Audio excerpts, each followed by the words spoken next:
So Adam, we're now clearly in the 20th century. What weapon do we have in front of us here, and what significance did it play? Right, Simon, so we have here what could arguably say the high watermark of the Lee-Enfield system. This is the Lee-Enfield No.4 Mk1. This would be the iconic rifle that took us into World War II. Right. So I noticed this seems a little shorter again than the previous incarnation. Is that correct? It is and it isn't, because it's actually the same length or thereabouts. What they've done is they've taken out part of the stock at the front here to expose the nose, so it does appear shorter. I see. Which is interesting. But what we've got essentially is the early SMLE, the short magazine Lee-Enfield, and for all intents and purposes, this is a upgraded version, most notably on the sights. You'll see here the sights are now mounted nearer to the firer's eye relief.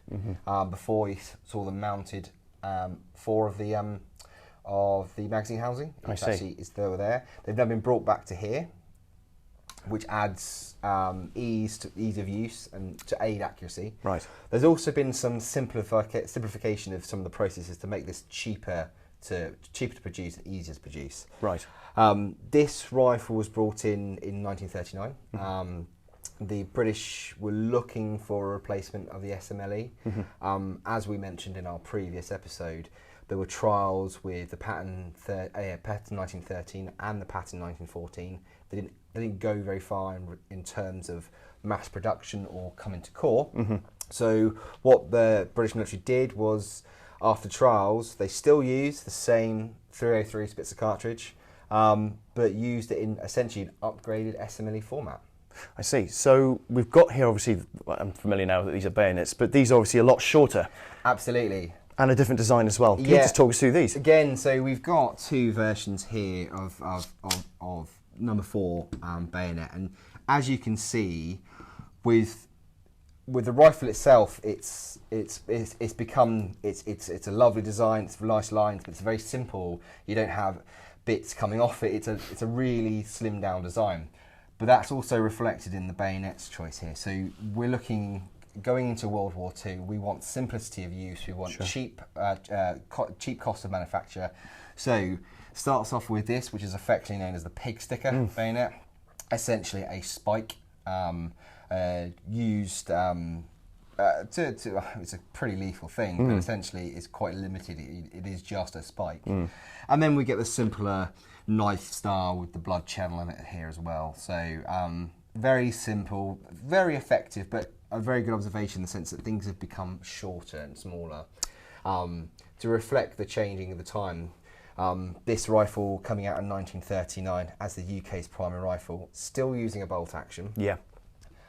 You compare that to something like the US at the time, who in 1936 brought in the M1 Garand, and that is a semi-automatic weapon. So it doesn't require the use of a bolt. It requires an 8-round stripper clip put in, end block clip, and once it's cocked, made ready, you fire after each shot. You don't have to use a bolt.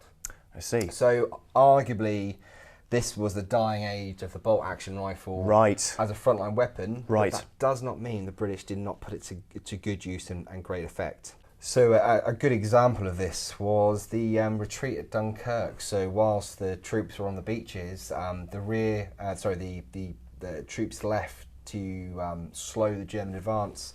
Armed with this, were laying down such a fast, effective, and quick rounds at the Germans that there was talk that the British had machine guns. Well, they didn't. They didn't have enough. It was just laying down fast, accurate fire with this. Good Lord. Smooth bolt, really nice action, and well-trained troops. Wow, that's astonishing. This weapon system absolutely, like I said, is the high watermark for bolt action design for the UK. And so much so, it did spawn several different variants. The No.4 T model was the sniper model. So this weapon system, sniper rifles in the 40s, well, from the early part of the 20th century, there was no such thing as a designated sniper rifle created. It was your normal bolt action rifle, and if it through the manufacturing process was seen to be a very good example. It was marked with a T, taken off for a bit of retrofit, and became a sniper rifle. I see. So the No. 4 T was in operation. And that went on to service the UK Armed Forces well into the late 60s before it was placed with another version of the No. 4 in a different calibre. It also spawned the less successful jungle carbine version. So this was brought in towards mid to late war in response to the requirement to have a shorter carbine version of the No. 4. And essentially it is just a cut down carbine version. So a cut down barrel, a reduced stock, and a slightly reprofiled rear stock as well, butt stock. Not the most successful weapon system in the world. It had a problem with it maintaining sighting, but it did serve a need to a certain degree, and was a quick wartime production. So quite rare to find these days, actually, especially in this condition. Nice all the same. Fine.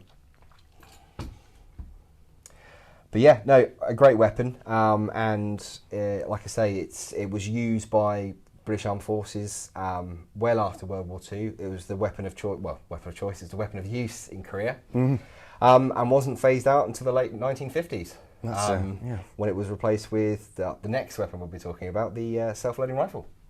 Great stuff.